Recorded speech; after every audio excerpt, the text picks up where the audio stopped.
À 2 pas de la gare de Bruxelles-Midi, la construction de la nouvelle station de métro, Toots Thielemans, a démarré. C'est l'un des projets de mobilité les plus ambitieux et les plus complexes de notre capitale.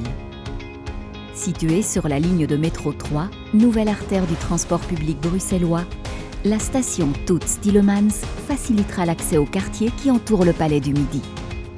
Avec une capacité 3 fois supérieure à celle du tram et un passage toutes les 3 minutes, la nouvelle ligne de métro permettra des déplacements confortables, rapides et fréquents. En 20 minutes à peine, elle emmènera les usagers de la station Bordet, située à Evere, à la station Albert, située à Forêt, à travers le centre-ville. Pour concrétiser la ligne de métro 3, l'actuel pré-métro circulant entre la gare du Nord et la station Albert sera transformé. 8 nouvelles stations, dont la station Toots Thielemans, verront également le jour. La station de tram Le Monnier, située à proximité, sera tout à fait rénovée et reliée à la nouvelle station pour garantir une transition rapide entre tram et métro. La station Toots Thielemans est construite à 15 mètres de profondeur sous l'avenue de Stalingrad, proche de la Petite Ceinture, l'une des artères les plus fréquentées de la ville. Pour développer cette importante plateforme de transport public, les entrepreneurs utilisent des techniques spécifiques, telles que le cut and cover. Des excavatrices spéciales creusent des tranchées dans lesquelles sont coulées des parois latérales en béton. Une dalle est ensuite apposée par-dessus.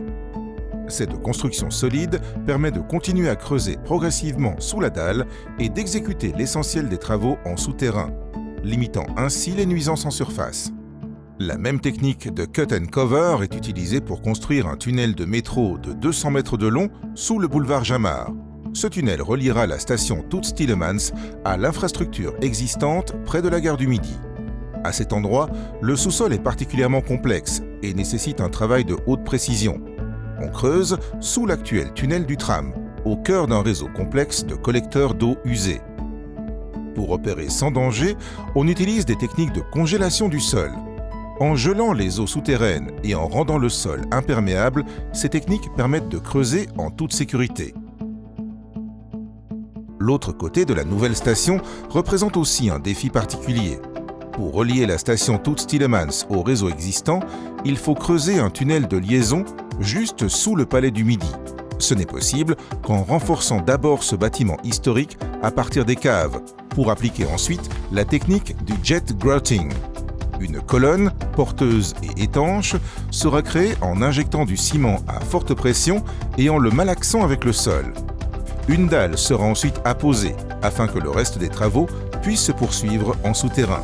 Et tout cela alors que la plus grande partie du bâtiment, comprenant notamment une école et un complexe sportif, restera en service. Vu l'ampleur des travaux et pour la première fois, un pacte a également été conclu entre la STIB, la région bruxelloise, les communes concernées et Hub.Brussels. L'objectif de ce pacte est de limiter l'impact du chantier et de soutenir l'activité économique du quartier pendant les travaux. Ainsi, par exemple, les commerçants obligés de quitter le Palais du Midi ont la possibilité d'emménager au Stalingrad Village, un centre commercial temporaire situé sur la berme centrale de l'avenue de Stalingrad. Le pacte stipule également que l'espace public qui entoure la nouvelle station sera rénové en étroite concertation avec les habitants et les commerçants locaux. L'arrivée du métro 3 contribuera ainsi à la revalorisation du quartier. Toutes ces mesures devraient faire de la construction de la station de métro Toots Thielemans un projet exemplaire à Bruxelles. Station de métro ultramoderne, elle offrira aux riverains, aux commerçants et aux visiteurs un accès au transport public de l'avenir. Un avenir qui, à l'instar du célèbre musicien bruxellois, s'annonce prometteur.